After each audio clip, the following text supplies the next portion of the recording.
Store చేసుకునే capacity ఎంత ఉందండి?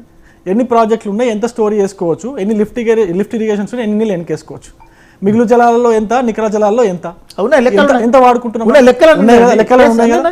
నేనేమంటున్నా, ఒకవేళ ఈ లెక్కలన్నీ కూడా మనకు కరెక్ట్ ఉంటే మనం ఏదైతే 50% అడుగుతున్నామో కృష్ణా జలాల్లో 50% మనం దగ్గర నిల్వ చేసుకునే కెపాసిటీ ఉందా?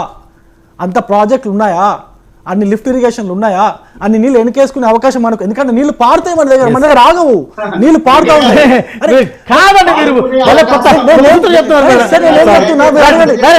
టీఎంసీ నీళ్లు 11,000 క్యూసెక్లు 24 hours రన్ అవుతుంది టీఎంసీ. నాకు లెక్క తెలుసండి. కెపాసిటీ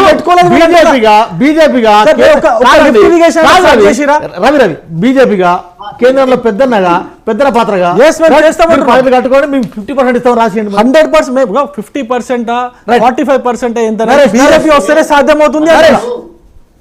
నీటి వాటాన్ని వాడుకోవడానికి అంత స్టోరేజ్ కెపాసిటీ ఉండాల్సిన అవసరం లేదు. ఎలా వాడతారండి మన దగ్గర? అవసరం ఉంది. అట్లా అంటే కాళేశ్వరం ఎందుకు కట్టిరు, మరి పాలమూరు జూరాలు ఎందుకు కట్టిరు? గోదావరిలో వచ్చేటువంటి పోలవరమే కాకపోయినా ఇంకా వాళ్ళు ఎక్కడ స్టోరేజ్ చేసుకుంటున్నారు? గోదావరి జలాలు మరి వాడుకునే అవకాశం వాళ్ళకి ఎట్లా వస్తుంది? మరి వాళ్ళు ఎక్కడ స్టోరేజ్ చేసుకుంటున్నారు? ఆ ప్రాజెక్టుల పేరు చెప్పగలుగుతారా మీరు?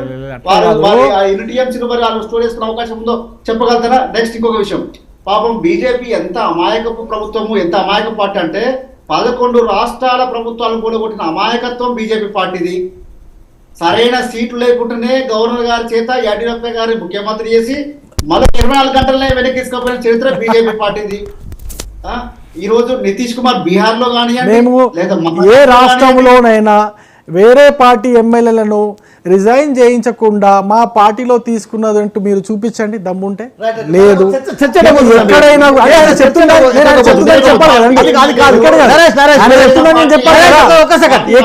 చూపించండి. ఎక్కడైనా కానీ మేము రిజైన్ చేయించి పోటీ చేయించి మరి తీసుకున్నాం. మేము ఇదే మీరు చెప్తున్న కర్ణాటకలో 18 మంది ఎమ్మెల్యేలు రిజైన్ చేయిస్తే 11 మంది ఎమ్మెల్యేలు గెలిపించుకున్నామండి. నరేష్ కొద్దిసేపు క్రితం తెలంగాణ రాష్ట్ర నీటిపారుదల శాఖ మంత్రి ఉత్తమ్ కుమార్ రెడ్డి కొద్దిసేపు క్రితం గాంధీ భవన్లో మాట్లాడారు. కేసీఆర్ నల్లగొండలో సభ పెట్టడం కాదు, కృష్ణా జిల్లాలపై చర్చకు రావాలి, అసెంబ్లీలో చర్చ చేయాలనేది వారి డిమాండ్. ఏం చెప్తారు? మీరు మంచి మాట చెప్పారు. 2014 మొదటి సమావేశం మీకు తెలుసు వెంకట గారు, ఆనాడు చాలా యాక్టివ్గా ఉన్నటువంటి జర్నలిస్ట్, మీరు తెలంగాణ ఉద్యమంలో మీరు యాక్టివ్గా ఉన్నటువంటి జర్నలిస్టు. 2014 అసెంబ్లీలో ఇదే సాగునీటి మీద పవర్ పాయింట్ ప్రజెంటేషన్ ఇస్తుంటే మీరు కూర్చోండి, మీకు సలహాలు సూచనలు ఇవ్వంటే మేము ప్రిపేర్ అయ్యి రాలినటువంటి వెళ్ళిపోయినటువంటి మంత్రులు ఎవరండి, నాయకులు ఎవరండి?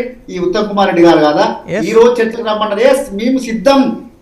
ఈ రోజు మా పార్టీ తరఫున అందరూ సిద్ధమే. వర్కింగ్ ప్రెసిడెంట్ గారు కానివ్వండి, గతంలో నీటిపారుదల శాఖ మంత్రి చేసిన హరీష్ రావు గారు కానివ్వండి, అందరూ సిద్ధమే. రమ్మనండి, ఏ వేదిక పెట్టమండి వారి యొక్క మీరు మధ్యవర్తులు చేసి వారిని ఒప్పించండి, మీరు చేయండి. అసెంబ్లీ సమావేశాలు అవుతున్నాయి కదా, అసెంబ్లీ సమావేశాలు అవుతున్నాయి. రైట్, మనం ఇదే టాపిక్ వెళ్ళిపోతున్నాము. మల్లేశ్వర్ గారు, ఎన్నికల ముందు ఇస్తున్నా మల్లేశ్వర్ గారికి ఇస్తే మీకు ఇస్తున్నా. ఆ Peddapalli MP, sitting MP Venkatesh Netagani వెళ్ళారు. ఇంకో 2-3 కాంగ్రెస్కు టచ్లో ఉన్నారని ఒక ప్రచారం జరుగుతుంది. ఇంకొకరిద్దరు బీజేపీకి వెళ్తారని ప్రచారం జరుగుతుంది. బీఆర్ఎస్లో ఈ కుదుపు మనం ఊహించాం. ఇప్పుడు ఇది ఊహించింది, ఎందుకంటే రెండు నెలల నుంచి నడుస్తా ఉన్నది. కాకపోతే ఇప్పుడు సోదరి చెప్పినట్టు రేవంత్ రెడ్డి గారు ఆ భద్రాచలం ఎమ్మెల్యేనే ఇప్పుడు మనం ఏళ్ళు పెడితే కేసీఆర్ కాలు పెడతాడు. తర్వాత రెండవది మనకు అవసరం లేదు, మనకు మెజార్టీ సీట్లు ఉన్నాయనే దాని మీద మనం ఈ పునరీకరణ పేరుతోటి ఫిరాయింపులను ప్రోత్సహించిన కేసీఆర్ ఫెయిల్ అయిండు. కాబట్టి మనం ఇటువంటి చేయొద్దు అనే ఒక భావంతో రేవంత్ రెడ్డి కొంత నివారించినట్టు ప్రచారం జరిగింది. అయితే ఇప్పుడు పోతున్నటువంటి వాళ్ళు ఎమ్మెల్యేలు కాదు, నీకు వాళ్ళ టర్మ్ పార్లమెంట్ సభ్యులు అయిపోయింది, వాళ్ళకు ఇక టికెట్ రాదు అనే, ఇక్కడ బీఆర్ఎస్ లో టికెట్ రాదు అనేది ఒక అంశం అయితే, ఆడ కాంగ్రెస్ లో ఒక భరోసా దొరికినటువంటి వాళ్ళే ఈ రోజు ఫిరాయింపులకు నీకు మొగ్గు చూపుతున్నటువంటి పరిస్థితి అవపడతా ఉన్నది. ఒక వెంకటేష్ తోటే కాదు, ఇంకా 3-4 ఆల్రెడీ క్యూలో ఉన్నారు అనే ప్రచారం జరుగుతూ ఉన్నది. వాళ్ళకు కూడా టికెట్ల భరోసా కనుక దొరికితే డెఫినెట్ గా వాళ్ళు కూడా పోయే అవకాశం ఉన్నది. అయితే వాళ్ళు పోవడానికి ప్రధాన కారణం ఏంటంటే బీఆర్ఎస్ లో టికెట్ దొరకదు అనే ఒక క్లియర్ గా, అంటే ఒక ఆలోచనతోటి వాళ్ళు పోతా ఉన్నారు. ఎందుకంటే పెద్దపల్లిలో చూసినటువంటి సందర్భాన్ని చూస్తే మళ్ళీ సార్ మనం ఒక్క ఉదాహరణకు సెకండ్ చెప్పుకోవచ్చు. ఒక్క సెకండ్ రైట్. ఎన్నికల ముందు మీ సిట్టింగ్ ఎంపీ వెళ్ళడం, ఇంకొక 2-3 సిట్టింగ్ ఎంపీ సిటీకి సంబంధించిన హైదరాబాద్ నగరానికి చుట్టుపక్కల ఉన్న 1-2 ఎంపీలు అనే ప్రచారం కూడా జరుగుతుంది. ఏం చెప్తారు? సరే, ఇప్పుడు పార్టీల ప్రజాస్వామ్యంగా పార్టీలు మారడం అనేది ఎవరి వ్యక్తిగత విషయం, పోతే పోవచ్చు. కానీ అంతకంటే ఎక్కువ ఒక్కొక్క సీట్లో 10-15 మంది పోటీ చేసే సామర్థ్యమైనటువంటి నాయకత్వం మా దగ్గర ఉంది. ఒకవేళ వెళ్ళిపోయినా మాకు అభ్యంతరం ఏం లేదు. ఇప్పుడు విశ్లేషకులు వారు చెప్పినట్టుగా సీట్ రానటువంటి వాళ్ళు, ఆరోపణలు ఉన్నటువంటి వాళ్ళు ఎట్లా మాకు టికెట్ రాదని చెప్పి వేరే దగ్గర భరోసా పోతే పోవచ్చు కాక. తర్వాత ఇంకొక విషయం, ఈ రోజు పార్టీలో రాష్ట్రంలో ఒక చర్చ జరుగుతూ ఉంది. ఈ రోజు అయితే అధికార పార్టీగా దేశంలో రావాల్సిన పార్టీగా కాంగ్రెస్ పార్టీ, బీజేపీ పార్టీ మాత్రమే రావాలి, టీఆర్ఎస్ పార్టీకి ఎట్లా ఇస్తారని చెప్పి. ఒకవేళ బీఆర్ఎస్ పార్టీ వాయిస్ లేకపోయి ఉంటే ఆనాడు 2 ఎంపీలే లేకపోయి తెలంగాణ రాష్ట్రం వచ్చేదా? 2 ఎంపీలు చేయాల్సిన పనిని ఈరోజు చేసి చూపించారు కాబట్టే 36 పార్టీలను ఒప్పించి తెలంగాణ రాష్ట్రాన్ని ఏర్పాటు చేసిన చరిత్ర కేసీఆర్ గారి బీఆర్ఎస్ పార్టీది. మీరు అనుకోవచ్చు తెలంగాణ ప్రజలారా, మీరు కేంద్రంలో ఏమైతారని. ఏమి కాదు, మన నట్టింట ముంచే ప్రయత్నం చేస్తుంది జాతీయ పార్టీలు. మనకంటూ ఒక వాయిస్ లేకపోతే, మన గొంతు కనుక పార్లమెంట్ వినిపించే ప్రయత్నం చేయకపోతే ఈ 2 దోపుచురాట్లో తెలంగాణకు అన్యాయం జరుగుతుంది. ఎందుకు అంటే వాళ్ళ జాతీయ పార్టీలు వాళ్ళ వేరే రాష్ట్రాల ప్రయోజనాలే వారికి ముఖ్యం, తెలంగాణ రాష్ట్ర ప్రయోజనం వారికి ముఖ్యం కాదు.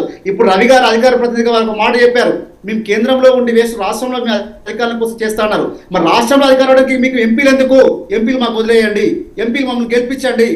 డిబేట్ ద్వారా ప్రేక్షకులందరికీ నేను ఒకటే విన్నపం చేస్తా ఉన్నాను. వారి అన్న మాటనే కోడి చేస్తూ మేము రాష్ట్రంలో అధికారులకు వస్తే మాత్రం మేము చేయగలుగుతామన్న మాట అన్నప్పుడు రాష్ట్రంలో అధికారం రావడానికి ఎన్నికలు కావు, దేశంలో అధికారులు ఉండడం కూడా వేస్ట్. కాబట్టి ఈ బీఆర్ఎస్ పార్టీ ఎంపీలు గెలిస్తేనే ఇది సుసాధ్యం అవుతుంది. ప్రతి ఒక్క వాయిస్ మనము పార్లమెంట్ సాక్షిగా ఒప్పించగలుగుతాం, మెప్పించగలుగుతాం, ప్రతి ఒక్క హక్కును సాధించగలుగుతాం. ఇది మనం గమనించాల్సిన విషయం. రైట్ రవి గారు, అది పార్లమెంట్ తెలంగాణ వారి ఎజెండా. ఆయన తెలంగాణ ప్రజలకు చెప్పిండు కానీ నేను తెలంగాణ ప్రజలారా 2004లో కేసీఆర్ గారు ఎంపీగా ఉండే ఆయన చేసింది ఏమి లేదు. 2014లో అధికారంలోకి వచ్చిండు, ఆయన చేసింది ఏం లేదు. నేను చెప్తా, ఆయన లేనలేడండి అసలు ఎంపీ ఆయన లేనలేడు. విభజన చట్టం అవుతుంటే అక్కడ ఆయన ఎంపీగా ఆయన లోక్సభలో లేనలేడండి. డోర్లు మూసినప్పుడు లేడు, అవన్నీ ఎందుకు అని ఆయన చేసింది ఏమి లేదు. 2014లో ఆయన ఎంపీలు పంపించినా కూడా ఆయన చేసింది ఏమి లేదు. తెలంగాణ రాష్ట్రంలో జరిగినటువంటి అభివృద్ధిలో 60% అభివృద్ధి మా యొక్క Telangana BJP central government BJP ప్రభుత్వం చేసిందే. ఎందుకు నేను చెప్తా, మీరు గ్రామంలో ఉన్నటువంటి గ్రామ రోడ్లు 4500 కిలోమీటర్లు మేము భరిచినాం, 4300 కిలోమీటర్లు జాతీయ రహదారులు భరిచినాం. మీ ప్రకృతి వనాలకు మేము డబ్బులు ఇచ్చినాం, సైడ్ కావాలకు మేము డబ్బులు ఇచ్చినాం, శ్మశానానికి మేము డబ్బులు ఇచ్చినాం, వీధి లైట్లకు డబ్బులు మేము ఇచ్చినాం. 42 లక్షల మంది వినండి మిత్రమా 42 లక్షల మంది రైతులకు మేము రైతు బంధు ఇచ్చినాం.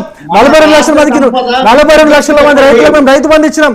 40 లక్షల మందికి ముద్రా లోన్లు ఇచ్చినాం. మేము చేయనప్పుడు మీరేం చేసిరండి? తెలంగాణలో ఉండి మీరేం చేసిరు?